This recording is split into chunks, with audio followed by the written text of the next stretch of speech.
Hello students, welcome back to my YouTube channel knowledge का कीड़ा। So students, आज हम बात करने वाले हैं चैप्टर नंबर 13 के पार्ट 4 के बारे में। ठीक है, जैसा कि आपको पता है कि इसके जो 3 पार्ट थे वो मैं अपलोड कर चुका हूं। अगर आप में से किसी ने वो वीडियो नहीं देखी है तो आप इस वीडियो के बाद भी वो वीडियो जाके आप देख सकते हैं। सो चलिए, आज हम बात करते हैं पार्ट 4 के बारे में और इस पार्ट में हम जानेंगे कि ईआर मॉडल क्या होता है। ओके, तो ईआर मॉडल के अंदर हम पहले जान लेते हैं कि ईआर मॉडल का पूरा नाम क्या है। तो जैसे कि आप यहाँ पे देख पा रहे हैं कि जो ईआर मॉडल है इसका पूरा नाम है एंटिटी रिलेशनशिप मॉडल।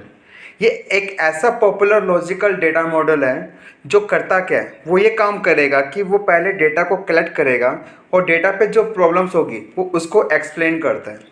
ठीक है, डेटा को कलेक्ट करता है और जो डेटा पे प्रॉब्लम्स है, किसी भी टाइप की कोई भी प्रॉब्लम है, वो उसको एक्सप्लेन करेगा। तो जो ईआर मॉडल होता है वो किस चीज़ को रिप्रेजेंट करता है, वो किसको शो करता है। तो जो ईआर मॉडल होता है वो रियल वर्ल्ड एंटिटीज़ को शो करता है। किसको?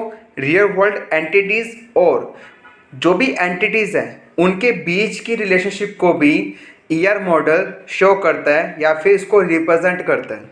ठीक है, अब बात करते हैं कि रियल वर्ल्ड एंटिटीज़ क्या होती हैं। तो पहले हम फोकस करते हैं एंटिटी पे। तो एंटिटी क्या होती है? तो एंटिटी को आप बोल सकते हो कि वो रियल लाइफ ऑब्जेक्ट होते हैं। ऑब्जेक्ट कैसे? जैसे कि रियल वर्ल्ड के अंदर ऑब्जेक्ट कुछ भी हो सकता है। फॉर एग्जांपल पर्सन, पर्सन भी क्या एक ऑब्जेक्ट हो सकता है। ठीक है, आपके हाथ में अभी मोबाइल फ़ोन है, आप अभी मोबाइल फ़ोन से वीडियो देख रहे हो, तो जो मोबाइल फ़ोन है वो भी क्या है, वो भी एक ऑब्जेक्ट है। ठीक है, अगर आप या फिर लैपटॉप या कंप्यूटर से वीडियो देख रहे हो तो वो भी क्या है, वो भी ऑब्जेक्ट है। तो ऑब्जेक्ट कुछ भी हो सकता है, लेकिन हम एंटिटी उसी को बोलेंगे जिसके सेट ऑफ एट्रीब्यूट्स होते हैं। एट्रीब्यूट्स बोले तो प्रॉपर्टीज़ होती हैं। ठीक है, प्रॉपर्टी कैसे? जैसे अभी आपके हाथ में मोबाइल फ़ोन है, तो मोबाइल का कलर कौन सा है, उसकी कंपनी कौन सी है, ठीक है, इसके अंदर क्या क्या फीचर्स हैं, ये सब इसकी क्या, ये प्रॉपर्टीज़ है, ये इसके एट्रीब्यूट्स हैं। जिसकी प्रॉपर्टीज़ होती है हम उसी को ही एंटिटी बोलते हैं। ठीक है, तो जो ईआर मॉडल है वो रियल वर्ल्ड एंटिटीज़ और एंटिटीज़ के बीच में जो भी रिलेशनशिप होगी वो उसको शो करेगा। ठीक है, नेक्स्ट पॉइंट ये बोलता है, जो लास्ट पॉइंट है यहाँ पे, an entity can be real world object which can be divided with other objects. जैसे यहाँ पे बोला गया है कि जो एंटिटी है वो रियल वर्ल्ड ऑब्जेक्ट हो सकता है। ठीक है, जिसको हम अदर ऑब्जेक्ट के साथ भी उसको डिवाइड कर सकते हैं। कैसे? जैसे मैंने आपको बताया कि जो पर्सन है वो भी क्या, एक ऑब्जेक्ट है। ठीक है, अब पर्सन को भी मैं अदर ऑब्जेक्ट्स में डिवाइड कैसे करता हूँ? अब जो पर्सन है वो टीचर भी हो सकते हैं, तो टीचर भी एक ऑब्जेक्ट माना जाएगा, एक एंटिटी मानी जाएगी। ठीक है, स्टूडेंट वो भी पर्सन है, तो वो भी क्या होगा, एक एंटिटी होगा। और पर्सन को अगर मैं डिवाइड करूँ तो कस्टमर है, तो कस्टमर भी क्या, एक ऑब्जेक्ट है। तो ऐसे कि हम एक एंटिटी को, रियल वर्ल्ड ऑब्जेक्ट को हम अदर ऑब्जेक्ट में डिवाइड कर भी सकते हैं, लेकिन उसको उसी में डिवाइड करेंगे जिसके सेट ऑफ एट्रीब्यूट्स होंगे। क्लियर? सो नेक्स्ट मैं बात करता हूँ ईआर मॉडल, जो यहाँ पे आपको हिंदी में दिया हुआ है। ठीक है, तो ये जो नोट्स दिए हुए हैं यहाँ पर इंग्लिश में भी होंगे, हिंदी में भी होंगे, क्योंकि स्टूडेंट्स के कमेंट आ रहे थे कि सर आपने हिंदी में नोट्स प्रोवाइड नहीं करवाए। तो अब मैं क्या करूँगा कि आपको एक ही नोट्स प्रोवाइड करवाऊँगा जिसके अंदर इंग्लिश में भी नोट्स होंगे और इसके साथ हिंदी में भी नोट्स होंगे। ठीक है, तो जो हिंदी मीडियम वाले हैं वो यहाँ से पढ़ सकते हैं और इंग्लिश मीडियम वाले भी यहाँ से ईजिली पढ़ सकते हैं। ओके, तो चलिए नेक्स्ट यहाँ मैं फिर बात करता हूँ ईआर मॉडल की। देखिए, मैंने आपको ईआर मॉडल अभी बताया है, लेकिन यहाँ मैंने ईआर मॉडल फिर से क्यों बताया? जैसा कि आप जानते हो कि जो लास्ट पार्ट था वहाँ मैंने आपको डेटाबेस डिज़ाइन के बारे में बताया था। ठीक है, तो वहाँ पे हमने क्या किया था, एक सेकेंड स्टेप पढ़ा था कॉन्सेप्चुअल डेटा डिज़ाइन। उसके अंदर क्या था कि वहाँ पे आप एक डेटाबेस को डिज़ाइन करते हो, वो भी ईआर चार्ट के थ्रू। ठीक है, जो ईआर चार्ट होगा हम उसके थ्रू एक ग्राफिकली डेटा रिप्रेजेंट करते हैं। ठीक है, तो ईआर चार्ट के थ्रू हम ग्राफिकली उस डेटाबेस को डिज़ाइन करते हैं। ओके, लेकिन उसके बाद हमें डेटा मॉडल मैपिंग में इम्प्लीमेंट करना होता है। लेकिन एक बार पहले, सबसे पहले क्या किया जाता है कि उसका एक चार्ट बनाया जाता है। तो वहाँ मैंने गलती से ईआर मॉडल बोल दिया था, तो जो ईआर मॉडल है और जो ईआर चार्ट है वो दोनों क्या है, वो दोनों डिफरेंट डिफरेंट है। ठीक है, वो दोनों एक चीज़ नहीं है। तो दोनों में डिफरेंस क्या है, तो वो बताने के लिए मैंने यहाँ फिर से ईआर मॉडल के बारे में लिखा है और इसके बाद मैं आपको बताऊंगा कि ईआर चार्ट क्या होता है। तो पहले आप यहाँ देख लो कि ईआर मॉडल क्या होता है। तो ER model is technique that represent system data as entity and relationship among them. तो यहाँ बताया गया है कि जो ईआर मॉडल है वो ऐसी टेक्निक है जो सिस्टम डेटा को, जो भी सिस्टम का डेटा होगा उसको एंटिटी और उनके बीच जो भी रिलेशनशिप होती है वो उस फॉर्म में रिप्रेजेंट करेगी। ठीक है, यहाँ पे जो एंटिटी होगी और जो एंटिटी के बीच में जो भी रिलेशनशिप होगी, ठीक है, किसको लेकर, सिस्टम डेटा को लेकर, वो बस उसको रिप्रेजेंट करती है। ठीक है, इट मीन्स कि जो ईआर मॉडल होगा वो सिर्फ सिस्टम डेटा पे ही काम करेगा। ठीक है, अगर बात करूँ मैं ईआर चार्ट की, तो जो ईआर चार्ट होता है उसके बारे में यहाँ क्या लिखा हुआ है, यहाँ पे बताया गया है कि an ER chart can express the overall logical structure of a database graphically. यानी कि जो ईआर चार्ट होता है वो डेटाबेस की जो पूरी लॉजिकल स्ट्रक्चर होती है उसको ग्राफिकली फॉर्म में एक्सप्रेस करता है, या फिर उसको भी क्या कह सकते हो, उसको भी एक तरह से रिप्रेजेंट करता है। ठीक है, आप यहाँ पे एक्सप्रेस ही बोलोगे। तो जो ईआर चार्ट है वो क्या करता है, वो डेटाबेस का जो भी लॉजिकल स्ट्रक्चर है वो उसको ग्राफिकली फॉर्म में रिप्रेजेंट करेगा। यानी कि वो सिर्फ उस डेटाबेस की स्ट्रक्चर पे ही काम करेगा, ना कि उसके डेटा पे काम करेगा। ठीक है, तो मैंने आपको लास्ट ईआर चार्ट की जगह ईआर मॉडल बता दिया था, तो आप प्लीज़ वहाँ कंफ्यूज मत होना, वहाँ सिर्फ बात ईआर चार्ट की ही होगी। ठीक है, तो ईआर चार्ट काम करता है डेटाबेस की स्ट्रक्चर पर, और जो ईआर मॉडल है वो काम करेगा उस स्ट्रक्चर के अंदर जो भी डेटा है। तो जो भी डेटा होगा वो उसको लेके काम करता है ईआर मॉडल। ठीक है, आई होप आपको यहाँ पे दोनों के बीच का डिफरेंस समझ आ गया होगा। मैं एक बार फिर से बोल देता हूँ कि जो ईआर मॉडल होगा वो सिस्टम डेटा पे काम करेगा, और जो ईआर चार्ट होता है वो डेटाबेस की स्ट्रक्चर पे, यानी कि लॉजिकल स्ट्रक्चर पे काम करेगा। ठीक है, सो इसके बाद मैं बात करता हूँ ईआर डायग्राम्स के बारे में। ठीक है, अगर हम एक ईआर मॉडल को बनाना चाहते हैं तो हमें वहाँ पे कुछ शेप्स का यूज़ करना होता है। ठीक है, मैं आपको ये कहना चाहता हूँ कि जो मैं आपको शेप्स दिखा रहा हूँ आप इसको अच्छे से याद कर लेना, क्योंकि इन शेप्स को लेके ही क्या होता है कि एग्ज़ाम में क्वेश्चन आते हैं एक एक या दो दो नंबर के। ठीक है, तो मैं चाहता हूँ कि आप यहाँ पे थोड़ी लापरवाही ना बरतें। ये शेप्स इंपॉर्टेंट हैं, इसलिए मैं आपको अच्छे से पढ़ा रहा हूँ, आपको भी यहाँ पर अच्छे से ध्यान देना है। तो आप जैसे यहाँ स्क्रीन पे देख सकते हो कि आपको जो फर्स्ट शेप दिखाई दे रही है वो आपको यहाँ पे दिखाई दे रही है रेक्टेंगल की। ठीक है, अब रेक्टेंगल जो शेप है वो ईआर मॉडल के अंदर किस चीज़ को रिप्रेजेंट करता है। तो यहाँ आप देख पा रहे हैं कि जो रेक्टेंगल होगा, सिंगल रेक्टेंगल, वो एक एंटिटी को रिप्रेजेंट करता है। ठीक है, एंटिटी आपको बताया कि एंटिटी क्या क्या होती है। ठीक है, इसके बारे में हम आगे फिर से पढ़ेंगे। तो अभी आपको देखना है कि जो रेक्टेंगल होता है वो एक एंटिटी को रिप्रेजेंट करता है। सेकंड, आप देख पा रहे हो कि सिंगल डायमंड है। तो जो डायमंड होता है वो रिलेशनशिप को रिप्रेजेंट करने के लिए यूज़ किया जाता है। ठीक है, अब यहाँ पे हम जो डायमंड को यूज़ कर रहे हैं, तो डायमंड क्या करेगा, जो एंटिटीज़ होंगी उनके बीच की रिलेशनशिप को दिखाने के लिए इस शेप का यूज़ किया जाएगा। ठीक है, जिसका नाम है सिंगल डायमंड। उसके बाद आता है इलिप्स या फिर ओवल, जो अंडाकार शेप होती है। इसका हम यूज़ करते हैं एंटिटी की जो भी प्रॉपर्टीज़ है, यानी फिर जो भी एट्रीब्यूट्स हैं उसको रिप्रेजेंट करने के लिए हम ओवल शेप का यूज़ करते हैं। ठीक है, उसके बाद आप देख पा रहे हो डबल रेक्टेंगल। ठीक है, ऊपर सिर्फ सिंगल रेक्टेंगल था, लेकिन अब आता है डबल रेक्टेंगल। तो दोनों का काम तो सेम है, लेकिन फ़र्क क्या है, जो डबल रेक्टेंगल होता है वो वीक एंटिटी को रिप्रेजेंट करता है, लेकिन जो सिंगल रेक्टेंगल होगा वो स्ट्रॉन्ग एंटिटी को रिप्रेजेंट करेगा। ठीक है, स्ट्रॉन्ग और वीक क्या होता है ये टॉपिक भी हम आगे पढ़ेंगे, लेकिन अभी के लिए इतना जान लो कि जो स्ट्रॉन्ग एंटिटी होती है उसके पास खुद की एक प्राइमरी की होती है। वो जो स्ट्रॉन्ग एंटिटी होगी वो किसी दूसरी एंटिटी पे डिपेंड नहीं होती है, लेकिन जो वीक एंटिटी होगी, जो वीक एंटिटी होती है इसके पास खुद की कोई भी की नहीं होती।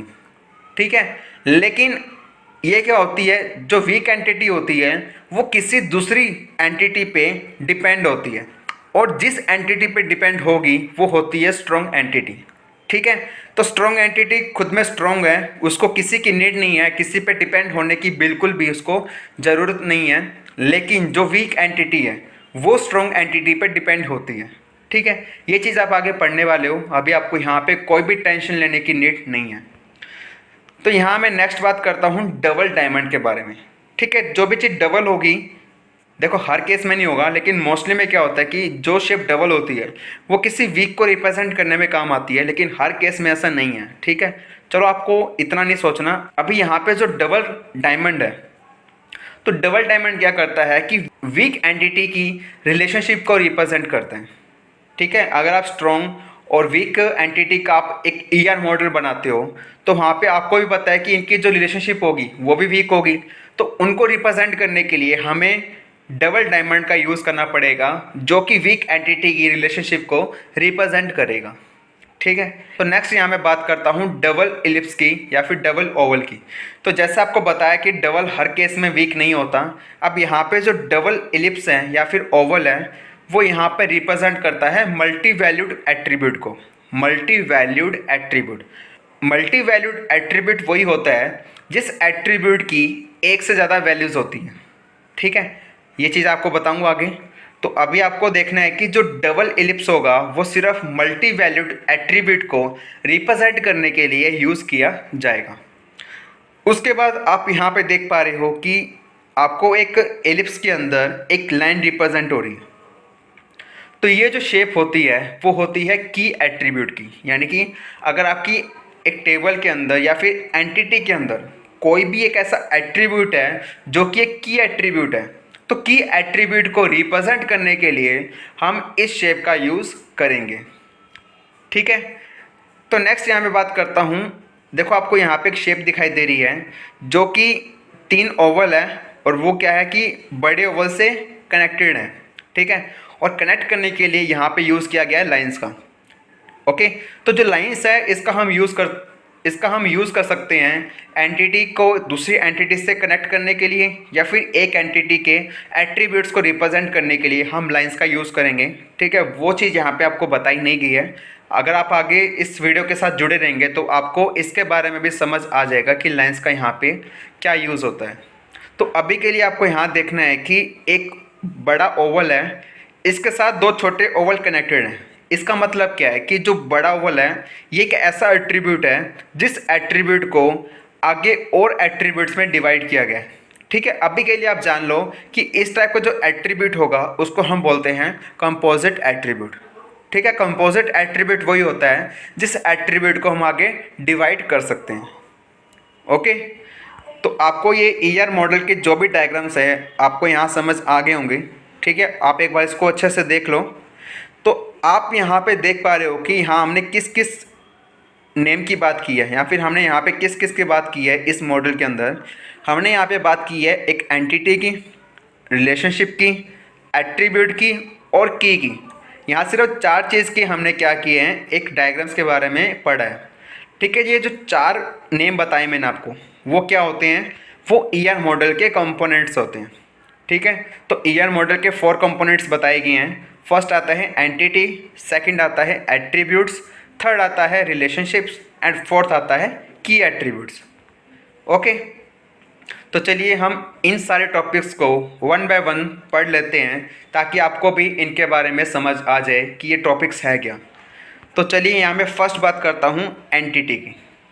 तो एंटिटी क्या है, जैसा मैंने आपको पहले भी बताया कि एंटिटी क्या होता है। It is an object in real world which has different identification from all other objects. तो ये क्या है कि एक रियल वर्ल्ड में एक ऐसा ऑब्जेक्ट होता है एंटिटी जिसको आप अदर ऑब्जेक्ट से अलग आइडेंटिफाई कर सकते हो। ठीक है, इसको हम अलग तरीके से भी आइडेंटिफाई कर सकते हैं, वो ऐसा ऑब्जेक्ट होता है। ठीक है, जैसे आपको बताया कि जो ऑब्जेक्ट्स होते हैं पर्सन, ठीक है, पर्सन को भी हम आगे अदर ऑब्जेक्ट्स में डिवाइड कर सकते हैं। जैसे एम्प्लॉयज़ दे रखा है, यहाँ पे स्टूडेंट दे रखा है और कस्टमर्स दे रखा है। सेकंड यहाँ बात हो रही है प्लेस की। तो प्लेस भी एक ऐसा ऑब्जेक्ट है जिसको हम आगे डिवाइड कर सकते हैं। फॉर एग्जांपल दिया हुआ है आपको यहाँ पे ऑफिस के बारे में, क्लासरूम और डिपार्टमेंट।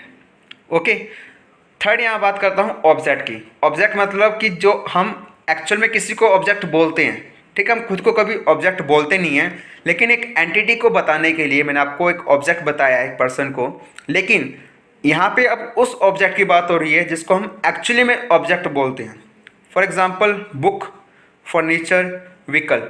तो ये सब भी क्या है, ऐसे ऑब्जेक्ट हैं, ठीक है, जो आपको यहाँ पे बताया गया है।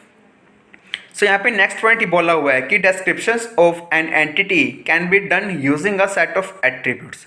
आपको बताया था ये भी कि जो एंटिटी होती है, एंटिटी वही होगी जिसके सेट ऑफ एट्रीब्यूट्स होंगे, ठीक है।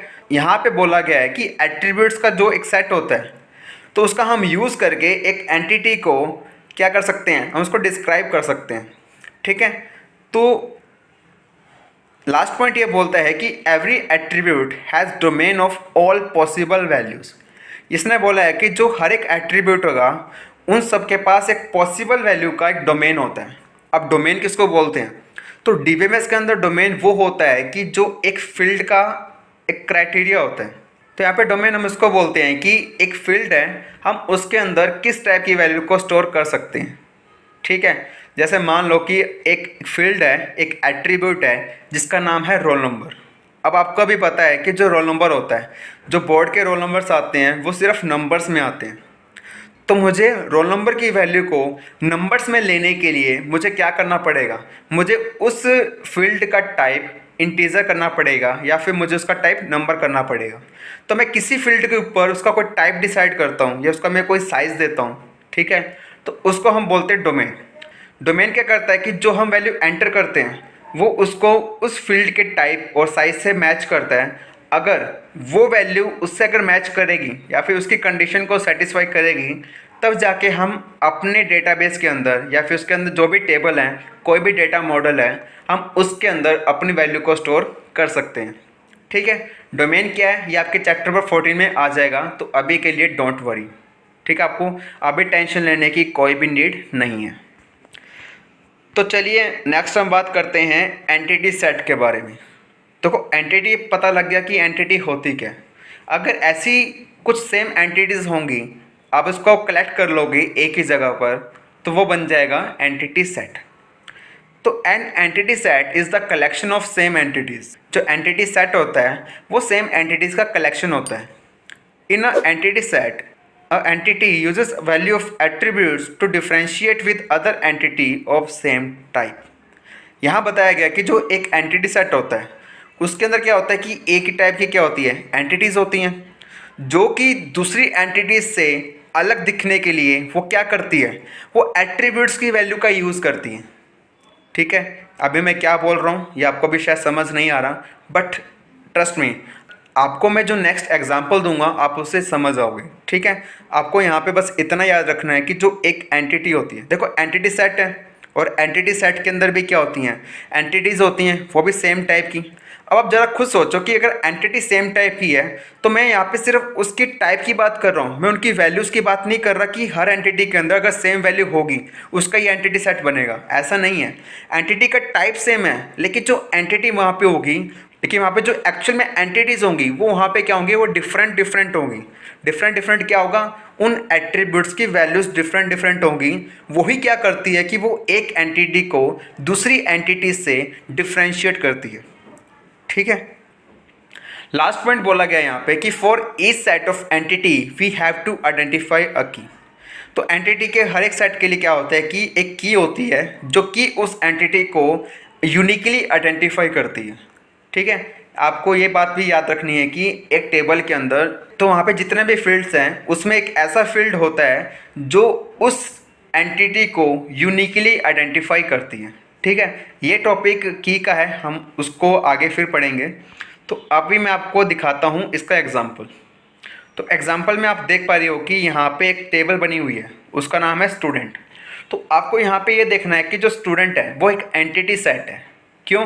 क्योंकि यहाँ पे जितने भी रिकॉर्ड्स हैं मैं उसको एक एंटिटी मान रहा हूँ, तो यहाँ पे सेम टाइप की एंटिटी है। क्यों? क्योंकि सभी यहाँ पे क्या है, सभी स्टूडेंट्स हैं, सभी यहाँ पे क्या है, स्टूडेंट्स हैं। तो स्टूडेंट्स मेरा क्या होगा, एक एंटिटी सेट होगा। तो यहाँ पे हर एक स्टूडेंट्स होंगे, तो लेकिन स्टूडेंट्स का टाइप सेम है, यानी कि सभी यहाँ पे स्टूडेंट्स तो हैं लेकिन सबका नाम, रोल नंबर, कोर्स सेम थोड़ा ना होगा, तो उनकी वैल्यूज़ तो डिफरेंट डिफरेंट होगी। तो जैसे आपको यहाँ बताया गया है कि यहाँ पे मेरे पास 5 रिकॉर्ड्स हैं, तो इट मीन्स कि मेरे पास क्या है, 5 एंटिटी है। तो एंटिटी का टाइप सेम है क्योंकि यहाँ पे सभी स्टूडेंट ही है, लेकिन इनके जो रोल नंबर है सबके डिफरेंट हैं, नेम डिफरेंट है, कोर्स डिफरेंट है। ठीक है, तो जो यहाँ पे जो रोल नंबर की वैल्यू है, नेम की वैल्यू है, कोर्स की वैल्यू है, ये क्या, ये एट्रीब्यूट्स हैं। और एट्रीब्यूट हमेशा किसके होते हैं, हमेशा एंटिटी के होते हैं। और एंटिटी के जो भी एट्रीब्यूट्स की वैल्यू होती है वही एक एंटिटी को दूसरी एंटिटी से डिफरेंशिएट करती है। ठीक है, आई होप अब आप समझ गए होंगे कि मैं क्या कहना चाह रहा था। तो यहाँ पे जितनी भी एंटिटीज़ हैं सबका टाइप तो सेम है, लेकिन यहाँ पे इनकी जो वैल्यूज़ हैं वो डिफरेंट हैं। तो एट्रीब्यूट की वैल्यूज़ ही क्या करती है कि एक एंटिटी को दूसरी एंटिटी से डिफ्रेंशिएट करती है। ठीक है, जैसे मान लो कि अब मैं यहाँ में आपको पढ़ा रहा हूँ, मैं भी क्या हूँ, एक यूट्यूबर हूँ। ठीक है, आपको मैं अभी यूट्यूब पे पढ़ा रहा हूँ, तो अभी के लिए मैं क्या हूँ, यूट्यूबर हूँ। लेकिन अकेला मैं यूट्यूब पे यूट्यूबर थोड़ा ना हूँ, मेरे साथ और भी लोग होंगे जो यूट्यूब में वीडियो अपलोड करते हैं, जिसको हम यूट्यूबर बोलते हैं। तो हमारा टाइप तो सेम है, हम यूट्यूब पे काम कर रहे हैं, लेकिन हमारा जो नाम होगा, हमारा जो पर्पस होगा वीडियोस बनाने का, वो सब अलग अलग होता है। ठीक है, तो यूट्यूब के अंदर जितने भी यूट्यूबर्स हैं, अगर मैं सबको इंडिविजुअल देखूँ तो सब यहाँ पे क्या है, एक एंटिटी है। लेकिन यहाँ पे जो भी यूट्यूबर है उनकी जो वैल्यूज़ होंगी वो तो डिफरेंट होगी ना। ठीक है, तो ये होता है एंटिटी सेट का एग्जांपल। ठीक है, तो नेक्स्ट मैं बताना चाहता हूँ कि अगर आप कोई एंटिटी को ईएन मॉडल के अंदर रिप्रेजेंट करना चाहते हो तो उसको कैसे रिप्रेजेंट करोगे। ठीक है, तो जैसे बताया था कि हर एंटिटी के एट्रीब्यूट्स होते हैं, तो आपको यहाँ पे एट्रीब्यूट्स का यूज़ करना पड़ेगा एक एंटिटी को रिप्रेजेंट करने के लिए।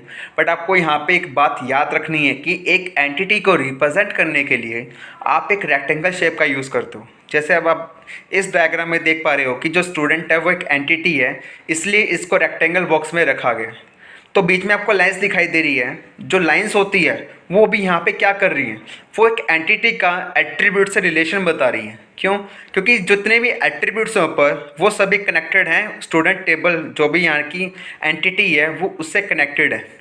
ठीक है, तो ऊपर जितने भी एट्रीब्यूट्स हैं, देखो आप यहाँ पे देख पा रहे हो कि मोस्टली यहाँ पे जो एट्रीब्यूट्स है वो अलग अलग शेप में दिखाए गए हैं। तो सबका क्या पर्पस है, सबका क्या यूज़ है, वो मैं आपको आगे बता रहा हूँ। तो वही मैं नेक्स्ट बात करता हूँ अब एट्रीब्यूट की। तो एट्रीब्यूट क्या होता है, each entity can have number of characteristics और properties which are called attributes. बताया गया कि आपको कि जितनी भी एंटिटीज़ होती हैं उसकी कुछ प्रॉपर्टीज़ होती हैं, कुछ कैरेक्टरिस्टिक्स होती हैं, तो उसको हम क्या बोलते हैं, उसको हम एट्रीब्यूट बोलते हैं। जैसे मैं एक यूट्यूबर हूँ, तो मेरा नाम तो होगा, तो मेरा जो नाम है वो मेरा एट्रीब्यूट है। मेरी एज होगी, एज क्या है, मेरा एट्रीब्यूट है। ठीक है, मेरा जो पर्पस है वीडियोस बनाने का वो भी क्या एट्रीब्यूट है। यानी कि जिसकी प्रॉपर्टीज़ होती हैं, यानी कि जिस एंटिटी को हम डिस्क्राइब करते हैं आगे उसकी वैल्यूज़ को लेकर, उसको हम बोलते हैं एट्रीब्यूट्स।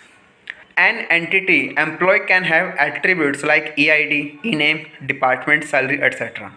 तो इसमें बताया, एक एग्जांपल दिया है कि जो एक एंटिटी है जिसका नाम क्या है, एम्प्लॉय।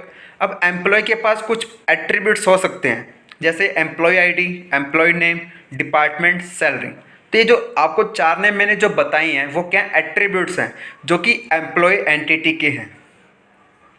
ओके, चलिए नेक्स्ट हम बात करते हैं एट्रीब्यूट के बारे में। तो यहाँ पे बताया गया है कि जो एट्रीब्यूट है वो डिफरेंट टाइप्स के हो सकते हैं, लेकिन एंटिटीज़ को रिप्रेजेंट करने के लिए हम एलिप्स या फिर ओवल शेप का यूज़ करते हैं ER डायग्राम के अंदर।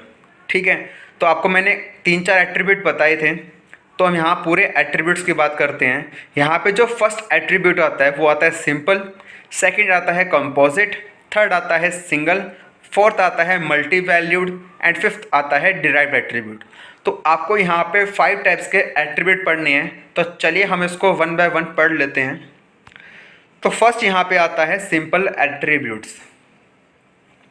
तो सिंपल एट्रीब्यूट्स कौन से होते हैं, जो कि एटॉमिक वैल्यू को स्टोर करते हैं। एटॉमिक मीन्स कि किसी एट्रीब्यूट की वैल्यू एक ही फील्ड वैल्यू में रहेगी। ठीक है, कैसे, या फिर आप यहाँ पे ये कह सकते हो कि एक ऐसा एट्रीब्यूट जिसको आप डिवाइड नहीं कर सकते। फॉर एग्जांपल मोबाइल नंबर, आप किसी मोबाइल नंबर को डिवाइड नहीं कर सकते।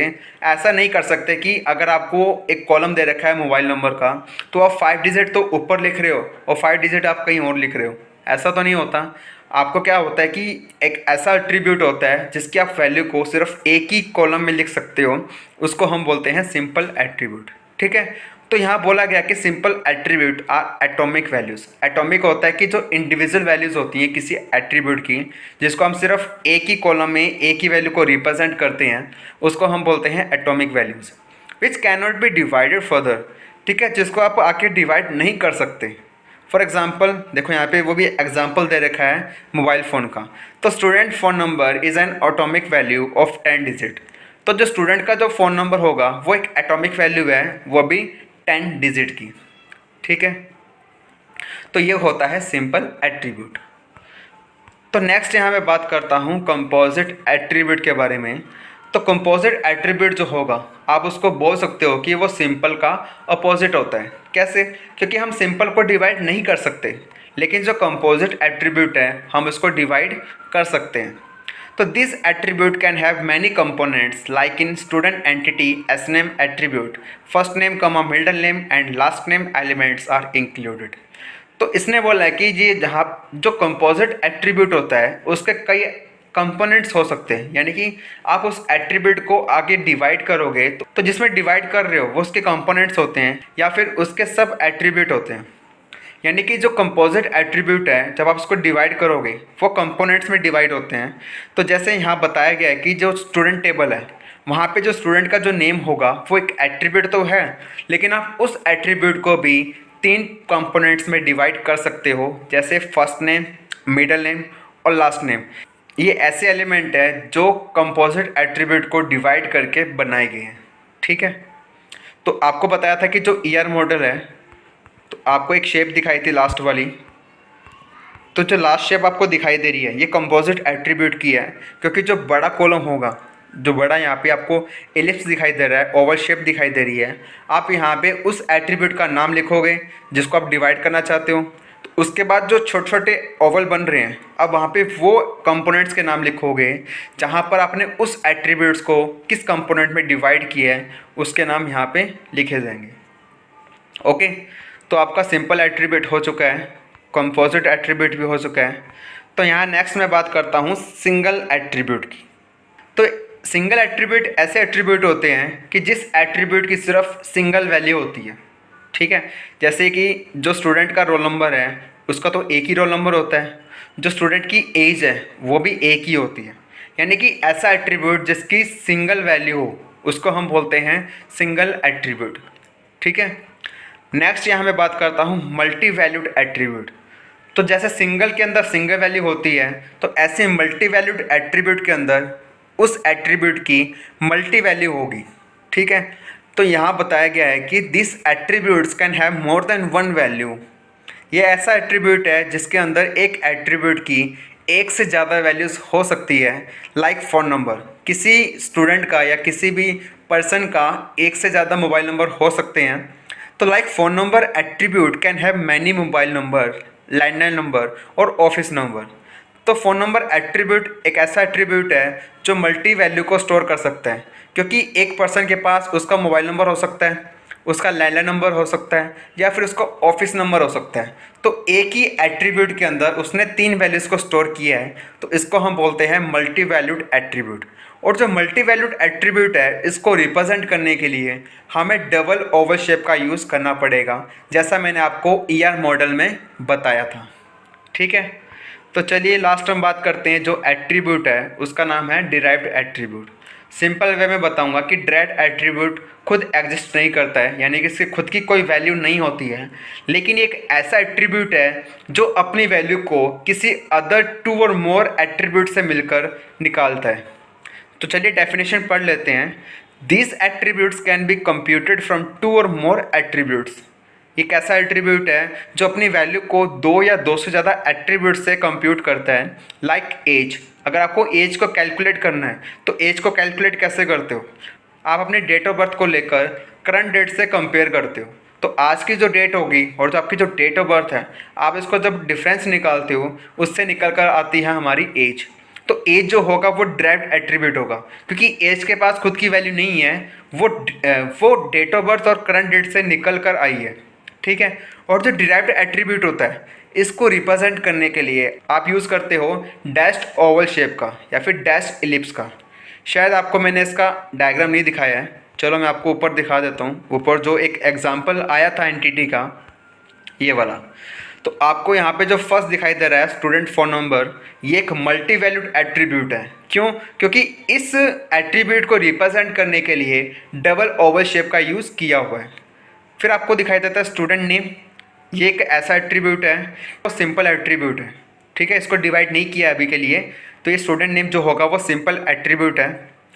एज, देखो एज बताया आपको कि ये डिराइव्ड एट्रीब्यूट है, क्योंकि डिराइव्ड एट्रीब्यूट है क्योंकि इसके पास खुद की वैल्यू नहीं थी, ये किसी दो एट्रीब्यूट से मिलकर इसकी वैल्यू को हमने निकाला था, तो इसलिए इसको रिप्रेजेंट करने के लिए डैश्ड ओवल शेप का यूज़ किया हुआ है, ठीक है। इसको रिप्रेजेंट करने के लिए हम डैश्ड इलिप्स का या फिर डैश ओवल शेप का यूज़ करेंगे। तो जो डेट ऑफ बर्थ है, तो डेट ऑफ बर्थ की इंसान के पास एक ही वैल्यू होती है, तो डेट ऑफ बर्थ जो होगा वो सिंगल एट्रीब्यूट है, तो सिंगल और सिंपल को रिप्रेजेंट करने के लिए आप हमेशा सिंगल ओवल का यूज़ ही करोगे, ठीक है। और जो स्टूडेंट आईडी है, अब आप यहाँ पे गौर से देख पा रहे हो कि जो स्टूडेंट आईडी है उसके नीचे एक लाइन भी लगी हुई है, तो लाइन इसलिए लगी हुई है क्योंकि ये स्टूडेंट टेबल की क्या है, एक की है, ठीक है। तो बताया था आपको कि की को रिप्रेजेंट करने के लिए आप क्या करते हो, उस शेप के अंदर उस एट्रीब्यूट के नेम के नीचे एक लाइन को रिप्रेजेंट करते हो। तो इससे क्या पता लगता है कि वो जो एट्रीब्यूट होगा वो इस एंटिटी के लिए क्या काम करेगा, की एट्रीब्यूट का काम करेगा, ठीक है। तो आपका ये टॉपिक ख़त्म हो चुका है। तो आज की वीडियो में आपने देखा कि एंटिटी क्या होता है और एट्रीब्यूट क्या होते हैं, ठीक है। अगर आपको इसमें से कोई डाउट आ रहा है तो आप मुझे इस वीडियो के नीचे कमेंट कर सकते हैं या फिर आप मुझे इंस्टाग्राम पे मैसेज कर सकते हैं। इंस्टाग्राम का जो लिंक होगा आपको मेरे डिस्क्रिप्शन बॉक्स में मिल जाएगा। अगर आपको चैप्टर के नोट्स डाउनलोड करने हैं तो इसका लिंक भी मैं आपको इस वीडियो के डिस्क्रिप्शन बॉक्स में प्रोवाइड करवा दूँगा, ठीक है। अगर आप नहीं हैं तो मेरे चैनल को सब्सक्राइब कर सकते हैं और आप इस वीडियो को अपने फ्रेंड के साथ शेयर कर सकते हैं ताकि वो भी इन वीडियो को अच्छे से पढ़ सकें, ठीक है। तो चलिए स्टूडेंट्स, आज के लिए इतना ही, मिलते हैं नेक्स्ट वीडियो में। नेक्स्ट वीडियो में हम बात करने वाले हैं रिलेशनशिप और कीज़ के बारे में, ठीक है। तो चलिए students, that's enough for today, see in the next video, take care and bye bye.